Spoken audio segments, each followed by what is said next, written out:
I didn't think it was going to happen then. But I think it had just become. I think Mark wanted to take him. He obviously wanted to move him on. But I don't think he was enjoying the way the club was and the atmosphere around the ground and the travel and support. He obviously wasn't enjoying that. And so he opted to do what he did, and that was tough, because it was the next day.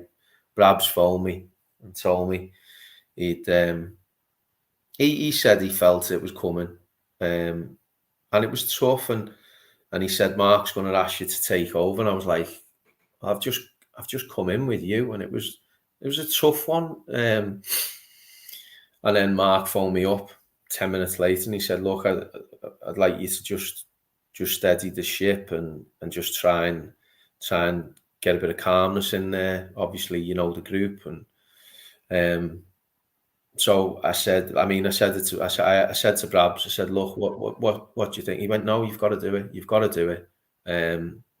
So I did, and it was tough, because you all of a sudden you're going from assistant to everyone, and people are still coming to you because they want to know what's going on. But the lads were great. Lads were different class. As I didn't expect it to be anything other than that. But it was just trying to get back to work, just trying to get us going again and try and focus on that. And obviously, my mate's just been sacked as well, so I'm trying to speak to him as much as I can and be there for him. And it's always a difficult one, and I do feel for people in that position, because it is tough.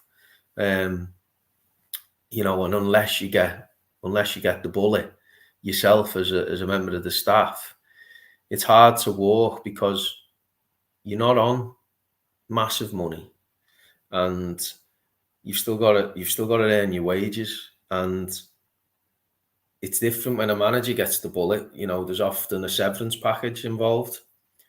But for me to go at that stage, I'd be basically walking to the dole. And Brabs knew this, and he was like, no, you've got to earn money, you've got to do what you've got to do.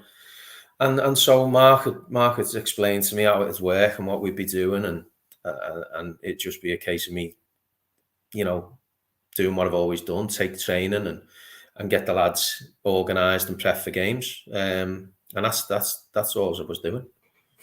Well, this is why I was particularly keen to speak to you around this time, because obviously Tranmere have got an interim manager at the moment in Nigel Adkins, and I don't know what indication you got of how long you'd be an interim manager. I don't know how long Nigel Adkins has been told he may be interim manager for, but it must be a really odd position to be in, because you want to make an impression.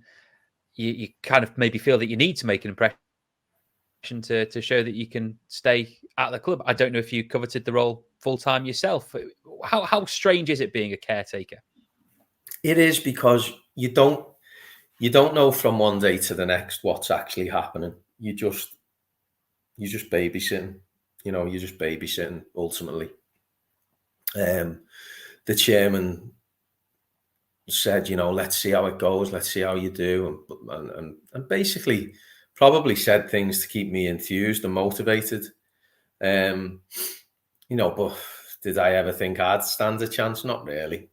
You know, I wasn't a profile to manage Tranmere at the time. I'd had a few months at Southport. That was it. I believed in my own ability, but it's always difficult. I'd been brought in by a manager who'd been sacked, so it was always going to be tough for certainly the chairman to appoint someone like me anyway. And I never ever thought that it was going to happen.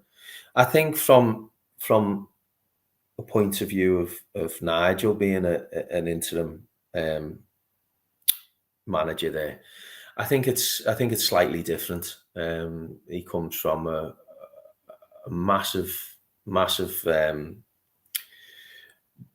wealth of knowledge from his background of being a manager. He's been in advisory roles before. You know, he's been around football for a long time, and he obviously knows the chairman as well. So I think his appointment is one in which it can steady everything. It's not. It's somebody who's not been, if you like, on the staff, on the management team as such. So it's a new voice. It's although the lads will know him, it's still a new face daily on the training field, I would imagine, and a different sound and voice in the dressing room, and like I say, on the training pitch. So from that aspect, it's completely different to the way it was with me. But having said that, he's they had a great result the weekend, so they're moving in the right direction. You mentioned that the lads, the players were great with you, but it must be quite strange. I remember speaking to Les Parry about this, who went through a not too dissimilar transition from being physio to caretaker manager to manager at Tranmere. And he said that one of the things that he found quite difficult was the relationships that he had with the players had to change immediately from being a physio to being a manager. And that wouldn't be the same extent between an assistant manager to being manager. But did you find that those relationships had to change quite quickly? Not really, because I was how I was as an assistant. I told the lads, listen, nothing will change other than the fact that it'll be me reading the team out, and it'll be me who's picked the team. As I said to you before, I had an input in the team, but Brabs would always have the final say. We'd speak about different options and different things, but he would always have the final say, and I'd always be right behind that. Not always agree, but once he'd made his mind up, that was his role. So that was his decision, and I'd always support that. Never, like I say, it wouldn't always be in agreement.